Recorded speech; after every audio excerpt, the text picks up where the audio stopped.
Assalamualaikum warahmatullahi wabarakatuh. Yang saya hormati dosen Bapak Setia Budi. Perkenalkan, nama saya Nina Alfia, mahasiswa RPL 2025 Universitas Negeri Padang. Pada kesempatan kali ini saya akan mempresentasikan tugas mata kuliah perkembangan anak dengan judul Teori Vygotsky tentang perkembangan bahasa anak usia dini.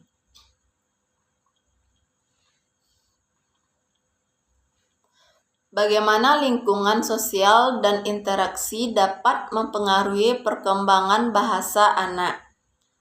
Peran penting orang dewasa dan teman sebaya dalam proses ini, serta bagaimana konsep-konsep seperti zona perkembangan proksimal dan scaffolding dapat diterapkan untuk mengoptimalkan kemampuan berbahasa anak.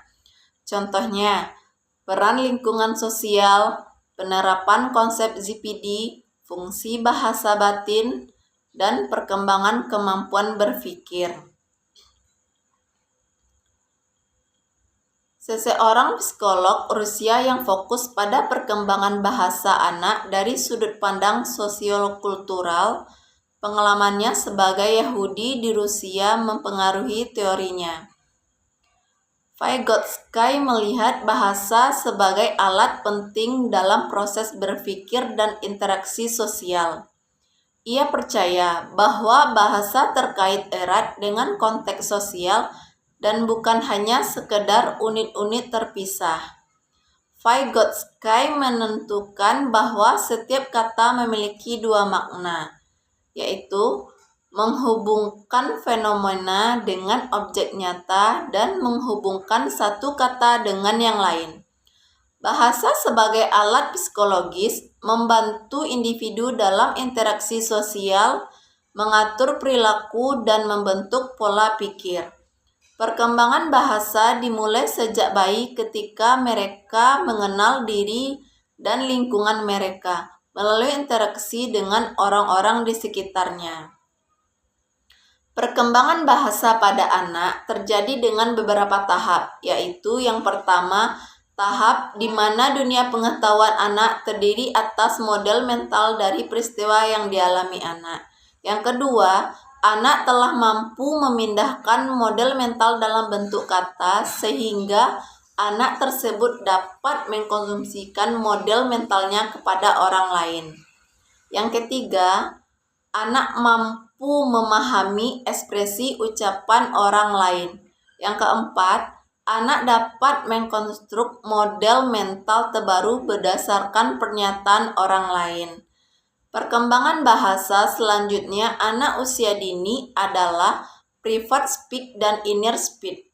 Pada private speech ini, anak usia dini menggunakan bahasa untuk merencanakan, mengarahkan, dan memonitor perilaku mereka yang kemudian disebut sebagai penggunaan bahasa untuk kemandirian pribadi. Dari paparan di atas sudah jelas bahwa teori Vygotsky banyak memberi peranan dalam implementasi terhadap perkembangan bahasa pada anak usia dini. Bagaimana bahasa diperoleh, bagaimana bahasa dikembangkan pada anak usia dini. Perkembangan bahasa pada anak tidak lepas dari pengaruh orang-orang di sekitar anak. Semakin sering bahasa digunakan, maka anak akan semakin mahir dan fasih dalam berbahasa. Saran kepada guru agar menjadi fasilitator dan anak dalam belajar dan memberikan bantuan dukungan kepada anak ketika dibutuhkan agar anak dapat mencapai perkembangan maksimal dari dalam diri anak. Perkembangan bahasa anak sangat erat kaitannya dengan konteks sosial dan perkembangan kognitif anak. Kemampuan bahasa anak dapat berkembang baik dengan adanya peran lingkungan dan orang-orang di sekitarnya sebagai perancah. Guru memberikan bantuan hanya pada saat anak kesulitan dalam menyelesaikan tugas-tugas sulitnya. Sehingga dengan bantuan yang diberikan anak dapat mencapai kemampuan tertingginya dan nantinya akan dapat melakukan sendiri tanpa bantuan. Hari ini kita sama-sama belajar dan tersadarkan kembali bahwa perbedaan bukanlah kelemahan. Perbedaan untuk tidak memecah belah, justru adanya perbedaan, kita saling menguatkan untuk saling menghormati dan saling menghargai. Demikian presentasi saya.